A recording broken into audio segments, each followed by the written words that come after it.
En días pasados, en este espacio de entrevistas, un asambleísta de oposición con mala fe lanzó al aire una serie de insinuaciones con la finalidad de afectar el proceso político de la Revolución Ciudadana.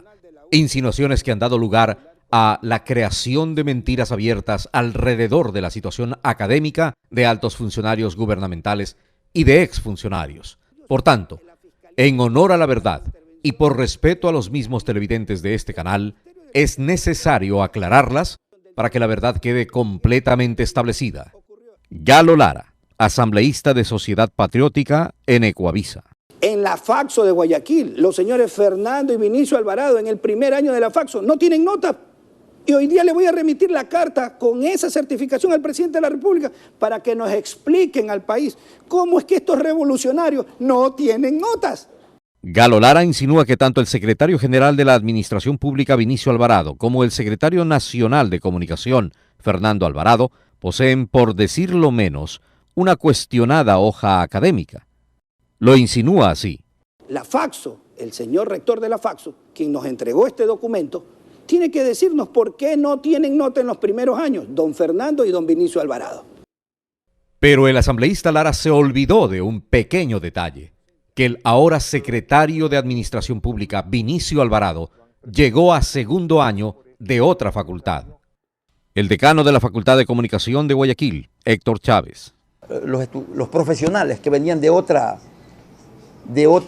universidad o de la misma universidad y que hacían su ingreso a nuestra facultad, a nuestra unidad académica, siendo profesionales eran homologadas todas las asignaturas del primer año de comunicación. Eso fue más o menos a principios de la década del 90. En cuanto al señor Fernando Alvarado, he revisado, tiene su documentación completa. Él egresó y se graduó, tengo por entendido, en la extensión Faxo Quevedo, y hace muchos años. Esto data del licenciado Vinicio Alvarado en el año 95. Fernando Alvarado creo que fue un poquito después, no mucho tiempo. Esto nunca se escuchó en las pantallas de Ecuavisa, porque sus reporteros, y peor aún el entrevistador Artieda, no recogieron la versión de la otra parte, como manda y lo exige la ética profesional y el principio básico del periodismo. En Ecuavisa se dejó que su noticiero se llene de insinuaciones malsanas, pero jamás se reparó en exigir la verdad.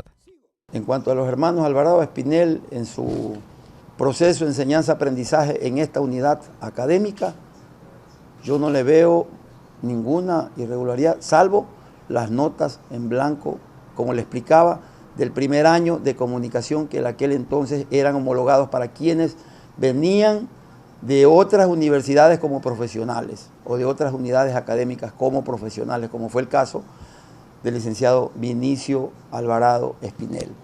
Aclaración necesaria en vista de que Ecuavisa nunca la hizo. Necesaria aclaración también en el tema relacionado al exfuncionario Jorge Glass, quien también fue mencionado con mentiras por el político de oposición Galo Lara. El presidente de la República nombró al señor Jorge Glass en el año 2006 como gerente del Fondo de Solidaridad. En el 2007 debe ser. Bueno, en el 2007, corrijo. Y él egresa de la Escuela Politécnica en el 2008. Nosotros le hemos pedido por escrito ayer a la presidenta de la Comisión de Fiscalización, que estaba nerviosita, por cierto, cuando le dijimos oficial al presidente, pues que nos remite el decreto, cómo fue que lo nombró, sin tener título. Es que resulta que ahora este tema de los revolucionarios es totalmente grave. Aclaramos este tema, porque las mentiras de Galo Lara también llegaron a un ex colaborador de este gobierno que ocupó altos cargos ejecutivos y, por tanto, es necesario que aquí también brille la verdad, la versión que jamás salió en Ecuavisa. Decreto presidencial. Rafael Correa Delgado, presidente constitucional de la República. 4 considerandos en los que se señalan las facultades de un presidente para nombrar y remover libremente a altos colaboradores. Decreta. Artículo 1. Designar al señor Jorge David Glass Espinel, delegado del presidente de la República, ante el directorio del Fondo de Solidaridad, quien lo presidirá. 15 de enero 2007. 4 días después, el 19 de enero 2007, la Superintendencia de Bancos y Seguros comunica la calificación de idoneidad al nombramiento del señor Jorge Glas Espinel en el Fondo de Solidaridad como delegado del presidente de la República. La hoja de vida de Jorge Glas entregada al Fondo de Solidaridad y a la Superintendencia de Bancos para su posesión. Educación. Escuela Superior Politécnica del Litoral. Egresado de la Facultad de Ingeniería Electrónica. Es decir, Jorge Glas cumplió sus funciones en el Fondo de Solidaridad como egresado, un cargo que, por cierto, no necesitaba de título universitario. Lo de Galo Lara es una insinuación perversa. Aquí las autoridades educativas tienen que ellos decirnos por qué el señor Jorge Glas aparece ahora en el 2008 graduado y hay que ver si se graduó, pues. La verdad de lo que Ecuavisa calla y de lo que Lara insinúa. En septiembre del 2008, Jorge Glas se gradúa luego de la defensa de su tesis, un proceso aprobado por unanimidad por el Tribunal de Graduación. Uno de sus miembros fue el ingeniero Sergio Flores, ahora rector de la ESPOL, y precisamente quien da fe de la buena marcha del proceso académico de Jorge Glas. Él egresó, tengo entendido, en el año 96 y se graduó en el 2008. Entonces él caía dentro de este esquema de informes técnicos. Entonces la tesis de él fue una descripción de un trabajo importante realizado por el ingeniero.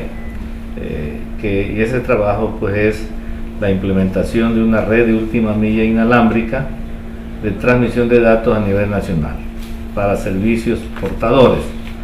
Entonces la tesis versó sobre cómo se implementó esta red nacional, cuáles fueron las técnicas utilizadas, cuáles fueron los costos-beneficios de la red, cómo fue el diseño de esa red, y también pues si esa red se lo hubiera hecho ahora y no se lo hubiera hecho antes, cómo se lo hubiera podido rediseñar de alguna mejor manera, ¿no, verdad? El caso es claro.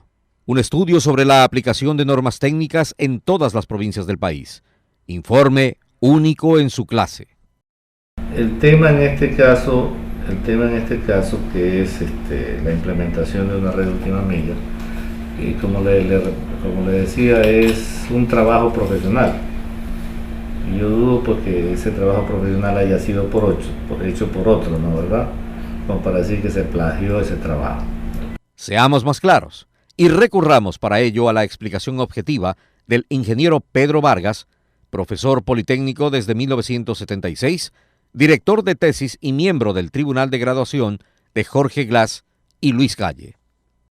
Como se ha dicho, la tesis fue más bien un informe técnico basado en un trabajo profesional que no necesita de marco teórico, un informe práctico de la aplicación de conocimientos teóricos y competencias académicas obtenidas en clase, tal como permite el reglamento vigente de la Escuela Politécnica ESPOL.